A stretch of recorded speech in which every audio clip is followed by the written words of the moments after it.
primary goal of like, we need to make this movie for specifically children. They made it with the goal of like, we know that everyone that watched Rescue Rangers are people that grew up in the late 80s and early 90s, and like these are the people that we want to watch this movie and love, and like that will then influence the kids to want to watch it as well. And I think that adult first approach was really smart, and I think it laid a foundation that helped the rest of the movie kind of come into place. I really liked it a lot, but before we get into a little bit more on it, Chris, what did you think? But contrary to what some people believe, I go into every movie hoping it's good. I don't go into any movie being like, God, I can't wait to rip this thing to shreds. You know what I mean? I came into this and I'm like, I hope this is a good movie. But at the same time, it's a animated reboot of a series like that was 30 years ago. It's straight to streaming, which I was okay with because, I'm glad I didn't have to go to the theater. So I turned this on. I'm like, all right, let's watch this. And a minute into the movie, they made a Chip and Dale and Chippendales reference. And I went, it's pretty funny. It's one laugh, though. Anything, who cares? And every 3 to 4 minutes, something would happen that made me laugh hard. Like, out loud to a point where, like, this is really funny. And I got to the end of the movie, and I'm like, I can't say I loved it. Because, like, it's admittedly, like, it's not made for me, and it is, like, relatively simplistic. But, god damn, this movie is so clever. There are seriously, and I don't want to get too deep into like spoiler stuff yet, but this movie is what meta humor should be. Mm-hmm. One running theme that's happened since I've come onto this podcast, I didn't even mean for this to be a thing, is my contempt for meta humor and like the self-referential shit. And it's not meta humor; it's the way it's used in movies, and it's why like, guys, I'm sorry, but like. That fucking new Matrix movie made me want to punch myself in the face. And hey, sequels! This is a sequel. It's a no, we get it. Yeah, we know. Okay, it's a reboot. It's a sequel. You're so clever. Congratulations. Like you're aware of your own narrative. Good, go fuck yourself. But this is what meta humor should be, which is you take self-referential humor and you intertwine it into the story in a way that's organic. It's functional. It's funny. It's unique. I can't believe that fucking Chip and Dale is the movie that all Hollywood reboots should like build themselves around now. And god damn it, at the end of this movie, I almost fucking cried. I was like, this was so clever to me. And it was so sincere and honest that I think this is one of the best family movies. And you said like it should be aimed more at adults, but no, this movie, it's goddamn adorable. Like I rarely use that word to describe a film, but in the first scene, one of the things they use in this movie is it's not forced perspective, but just the fact that you have these small characters. Like the opening scene, you have these two characters that are sitting at this small lunch table, and then in the next scene, they're at a telephone, which is huge, right? And I'm like, that is fucking cute. Like it's just goddamn cute. So like I'm doing money shots tomorrow, and I'm gonna tell Megan, like, if you're looking for a movie to watch with your kids, watch this. Like I think this is such a great family film. I would be stunned if I don't see a movie this year that is more, or if I see a movie this year that isn't as surprising as this one was. Like I really liked it. I borderline loved it. And the fact that I was this close to loving fucking Rescue Rangers, give them a lot of credit. It's a very honest, very sincerely made, well put together film that I recommend to all families. I think it's a lot of fun, man. I really do. Yeah, right after the movie, I called my sister and told her she needed to watch it with her niece, her daughter. It was just like you said, like it's just very sincere, very clever, and it's hard to hate a movie when it's like that. It was just fun. And as someone who, I mean, Kenjack too, really loves animation. I watch cartoons and I watch anime, and I mean, probably a loser for it, but it was really cool to see the blend of different animation styles that they worked throughout the movie. I can't imagine what the animators had to do to make that work. They probably had to bring in like 10 different teams to work on all those different styles. But it looked great, and it was fun. I mean, it was just a good time. I don't have much more to say outside of the spoiler section about it. There are some nitpicks I have about it, but outside of that, I mean, just a fucking blast, as we like to say on this pod, a blast. Mm-hmm. Yeah. So let's move into the spoiler section of it too. And I think that for this movie, there's so many bits in this movie that I thought were laugh out loud funny. I think Ugly Sonic might be the most inspired thing to come in a comedy movie in recent memory. And for that to have come in the zoom in on the teeth, dude, like so goddamn smart. And like for that to have come from a Disney movie, I think it is such a surprise to me. The references to cats, like being in the alley, like the Batman ET thing, like the Men's Warehouse reference, like what the fuck? Like there's so many of them in this movie. Should not have worked. So funny though. Dude, the Uncanny Valley reference, that was my favorite part of this movie. Dude, I stood up and like pointed. I was like, yes, they get it. But no, it's not, but again, it's where I appreciated the meta humor because it's not just references. One of the main villains in this movie is an Uncanny Valley, Seth Rogen, like Robert Zemeckis knockoff from the 2000s. And like he's intertwined within the narrative. And I'm like, that's so clever. Like there's a lot of little moments throughout the movie that kept making me chuckle. And also, great voice work, by the way. Like, oh yeah, Tim Robinson on Ugly Sonic too, which was a huge surprise. For sure. I mean, John Mulaney's voice is perfect for animation. I mean, Spider-Verse proved that. But like, dude, J.K. Simmons, man, is like so committed to this. I thought he was hilarious, and his voice is so recognizable. And the fact that the movie makes reference to the fact that Seth Rogen has voiced like a million different animated characters. That was a very funny moment. That was funny. And you have the Monsters versus Aliens character in there. I think a buddy of mine pointed this out to me, and I think he's right. And I don't even hate this movie, especially because I think the last 30 minutes are so insane. This is what Space Jam 2 should have been. Oh yeah, I think that's the first thing I tweeted. I was like, this is exactly what I tweeted it. Yeah, I think. Did he really? Okay, I didn't see it. I'm sorry, but like, it's very honest, but it does such a great job of pulling from other material, and yet it never feels like a corporate shill, like cash grab. It actually it like Space Jam 2, which I didn't like. I didn't hate. Movie was made to make fucking money. Like that. There was not a single like creative spark behind that movie. Here, somebody actually had an idea, and they put that idea on a script, and then they put it on film, and they animated it. And the whole thing of one of the characters is CG and the other one is 2D animated, and they make reference to the fact that it's basically like becoming a 3D character is the equivalent to plastic surgery in this world. Like, how fucking funny is that?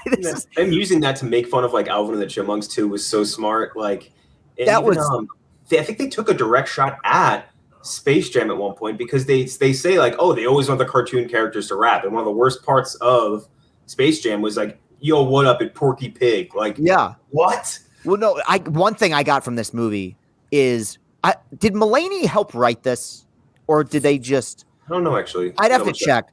But the one thing I got from this is the writers of this movie fucking hated the Alvin and the Chipmunks movies. Yes. Like they go out of their way to be like, fuck this movie. You took an IP that people cared about, and it ended with Alvin rapping. And even there's a moment in here where I thought they were going to go that way, where they were going to do what I hate they do this in movies, where they're going to make fun of something and then end up playing into it. And there is like a rap sequence, and it's just them trying to find words that rhyme with whale. And I was just like, even that's funny. Like this was a bizarre, like almost out of body experience for me, where I kept waiting for the moment where it sucked, and it just kept surprising me. It's just fun. Yeah. The writer of this movie, his two biggest credits are Doolittle, the Robert Downey Jr. one. Wow. And I was going to say How I Met Your Mother. Yeah, Himium. Both of them were Himium writers. Yeah, just a bizarre grouping. And to have written something that's this funny after that, those two is. I mean, Himium's funny. Let's not slander that show. It's funny. But yeah, one of the funnier bits, I don't know if you guys saw this, was in the background. Was just there's like a Gucci ad in the background at one point. It just has Dobby dripped out in Gucci. No, I never saw that. Holy shit! That's I was so funny. dying. I had to like pause because I was laughing so hard. Oh would you watch? I would watch this movie again. Like, absolutely. Yeah, my parents. Sorry, mom and dad, they're gonna hate me referencing this. Are 68 and 70. I would tell them to watch this. Like, I think it's that accessible to that many different audiences that I think it's going to play for a lot of different people. Here is my critique. This is the one I had said. I had one critique. I think it's accessible to everyone, pretty much over the age of 15, and that's where my issue comes in. There's so many fucking references in this movie. I don't know how any kid would like really register any of it. That's like, the adult first approach, though. That's what I'm saying. It almost makes it good. Yeah, which I like it, which that should be all that matters at the end of the day. I just don't know how my kids are gonna like it. I don't think my niece is gonna like this more than Sing 2. There's not a fucking chance. But that's part of the charm, I think, too. So I think it's smart though, again, because they realize that when adults watch these movies, because like they attach those names, the big names, onto these things, these kids movies, because they know they're going to get the nostalgia factor and get the adults to watch it with their kids, and then the adults watch it and they're like, "What the fuck? This sucks." And like that seems to be like the endless cycle these going. And I think they were smart because they realized like, how about we just get the adults to like it first, and then like that will help it seep into whatever other audiences that we get. And it was smart. Like Twitter's a buzz about this. Fucking like Instagram is going off nuts. Twitter was going nuts on Friday over this. Dude, like, all the social media sites. Like, dude, the Sonic thing, the ugly Sonic thing. Like, I'm reading about like how they got away with all these, like, because they used like from every IP in the world. They used it, and I guess they got around with just parody law. That's pretty much all they did. That's a Nathan. I feel like Nathan Fielder helped write this movie. Like, because they always call him, they never call him Sonic once. They just call him Ugly Sonic over and over again. It's like Dumb Starbucks. Dumb Starbucks. Yeah. Tim Robinson to come in and voice that was perfect. I want him to do more voice acting now. His voice, me too. His voice is just so funny. Like when he gets riled up, like his like cadence is just, it kills me every time, dude. One weird thing.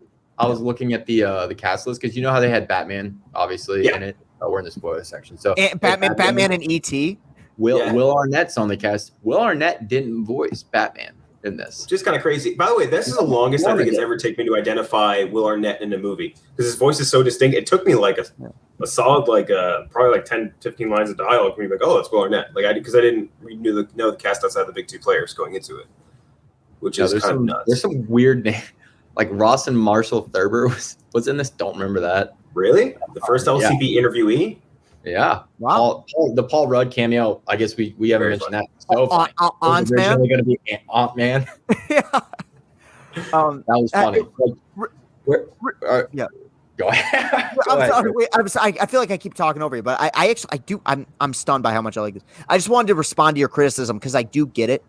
I just think though, like in recent years, there's been a lot of kids movies that I don't think play very well to kids. It's one of the issues I've had with some recent Pixar movies where like I just think they're well-made movies, but even going back like 14 years ago, and people are going to hate me for this, and that's fine. I don't think Wall-E plays very well for kids. I think it's a really good movie, but I think that it's basically a silent film for the first like 2/3 of it.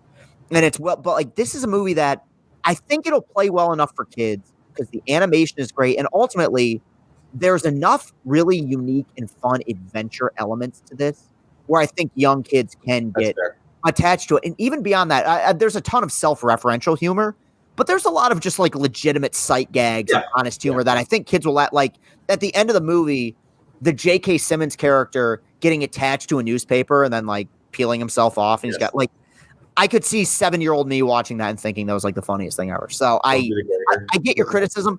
The one criticism I have is that there's one main female human character in this. And it's really just human character in general. I thought she kind of sucked.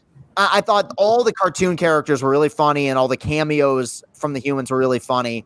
I probably could have done without that element. But other than that, Yeah, Kiki Lane's character. Yeah. Other than that, not a whole lot of big complaints. You know, there are jokes that don't land because there's so much stuff that gets thrown at the wall. But besides that, I can't imagine how tough it is acting against the air. Like just not knowing where to look. It felt like she had some maybe a little difficulty doing it because sometimes it didn't really look like she was looking in the right spot or playing off the mannerisms of the animated characters too well. But I mean, that's a challenging thing to do. So if that's going to be the biggest knock on the movie, it's a good movie. I mean, It was fun. I recommend it to everyone. I told everyone when I was out last night to go to watch it. I was like, yeah, Stan Marsh is in it at one point. He is. That's right. I forgot about that. There's there's so many. I was going through a list of all the cameos earlier, and like some of them I missed. Dude. Stan Marsh is in there. Scrooge McDuck in the bathhouse too, and the gold coins. Yep. Yeah. There's I even liked the rip-off versions of all the characters. I thought were extremely funny too. Like the rip-off Simpsons was so good. Like what did they call Winnie the Pooh? He had a funny name. It was like it was like the honey fat bear. Yeah, it was like the fat honey bear man or something. It was like all the rip-off versions were hilarious. And I think that in addition just I guess just referencing the actual references themselves, which I get your complaint too, Gooch, is that like when you have a movie like that makes as many references as this one does, it's so easy for it to turn into a pile of shit, which is like what happened with the Space Jam movie, where it's just like, yeah, we got these universe characters and just like, here they are. We got nothing to do with them, but here it is. But I think in this movie, they found a way to cash in on those references, which is important to an extent, but I think they did it without feeling too cheap. And I think that, in fact, it's almost like the best thing I can say about in defense of this movie to anybody is that like it really earned everything. Like it earned the laughs, it earned nostalgia, it earned its right to exist, I think, too, basically, because like with reboots, that is almost a little bit of a requirement, right? Like you have to prove to the audience that you have a soul, and you're not doing what Chris was referencing earlier, like, hey, like we just need to cash in on this, like real quick, like give us your money for a minute. And I think that they really did that here, and I think a lot of that has to do with the Lonely Island guys being really passionate about like the material of Chippendale, which, by the way, I can't speak to how authentic their actual touch on those characters are because I know nothing about Chippendale at all, which I don't think any of us really do we? No, I barely remember them from my childhood. I was going to say, like, does anyone think that they were trying to cash in on the Chippendale name? Like, they even joke about that in the series. Like we're Chippendale, we're not like no one was asking for Chippendale. I remember when it got announced, everyone was like, who's asking for this? I mean, no one is the answer. I also think that they work so much better than the Space Jam 2. Space Jam 2 was like just an extended commercial for Warner Brothers. They were not willing to take any risk with any of the characters, whereas with here, they took some jabs at like, Disney characters, like MCU stuff. Like they were willing to have fun with it. And I think that took it a long way in making it, obviously, like Chris mentioned earlier, just very sincere. I agree with you. I would also say Space Jam 1 is a Warner Brothers commercial too. I mean, it's a Michael Jordan commercial. Like, I think we glorify that movie a little bit. Yes, that's why I didn't hate Space Jam 2, but like that movie is loaded with Nike product placement, Big Mac product placement, Michael Jordan product placement, Chicago Bulls product placement. Like we glorify it because it was like a product of the 90s, and it's a little bit less shillish than the sequel, but in general, though, like it's semantics. I do agree with your point on that. Yeah. Mm-hmm. Yeah. No, I think that it's weird because like we do now that you mentioned it, Robbie. I think like it's not exactly like there was this huge demand for Chippendale. So like I was trying to think of it like there's nothing I don't think during the point of this movie where I was like, well, I don't get this because I'm not a Chippendale fan or anything like that, or because I wasn't I never watched Rescue Rangers. But like, maybe that just wasn't a thing for this. Like maybe they just realized like, hey, I don't think we really need to do anything super deep cut reference wise for this show. Most of the people are just gonna be watching this because it's gonna be on the front banner of Disney Plus. And like, I think that maybe that was also its own strength in its own little way as well. So I don't know. I think overall a movie that I found pleasantly surprising, super charming, very, very funny for an adult sensibility of humor. Again, I don't think any of us can testify to if it's going to work at all if you have kids and you want to watch it. But I would say if you are looking for something to watch and you are an 18 to 35-year-old man, which I would guess anyone listening to this podcast, there's a 95% chance I just described you, you will like this movie. It is very, very funny. I am landing on an 84 for it out of 100. I think it is probably one of the best, if not the best, of the Disney reboots. It probably is the best Disney reboot, but among all reboots, yeah. Yeah, I got this at an 80, and I know my rating system is wonky. I understand that. This might make my top 10 list at the end of the year. I liked it. That there's movies. Because Belfast, I think I gave a 77 to last year, and it made my top 10 list. I like this that much. I have this at an even 80. I really enjoyed this. I'm stunned. Yeah, I'm right at 80 as well. Yeah. I mean, just I'll definitely watch it again. I mean, I might watch it again later tonight. Who knows? Yeah. Best reboot for Disney, I will say Beauty and the Beast. That's my number. I do like that movie a lot. I think it's the only really good live action one they've done. And kind of the only good thing Emma Watson's done in like 10 years. But a long time, dude. You're not a fan of The Circle? Man, what a piece of shit that movie was, man. That was almost unwatchably bad. But yeah, no, if you haven't watched it yet and you're listening to the spoiler section, just go watch it. Like it's fun to see the gags play out. I mean, it's a fun movie. There's really nothing complicated about it. Tell you what I didn't remember. I did not remember that she was in Noah, the Noah's Ark movie with Russell Crowe. I did not remember that at all. Well, good for her. That's like the last Very forgettable and pretty in Little Women too. Yeah. Well, that movie in general, like, well made, but like that movie a lot. But I didn't like her in it. She was the worst of the Little Women by far. Yes, she was the littlest. She was the littlest woman. Clearly, I mean, there was Yeah. Okay, I see where you're going. I was gonna say I think there was one younger, littler sister. Remember like Bob Odenkirk for like 2 seconds in that? Right. Like what a bizarre movie that was. Yeah. Oh wait, yeah, I do. Yes, he like shows up like right near the end, and he's just like a Civil War soldier or whatever. And he's like, "Hey, what's up? It's me, Bob Odenkirk." Yeah. I'm like, yeah, we know you. You starkly contrast to every other human in this movie, and you are very different. Okay, so that's our review of Chip 'n Dale Rescue Rangers. Pleasantly surprising to all of us. All of us liked it. Definitely check it out.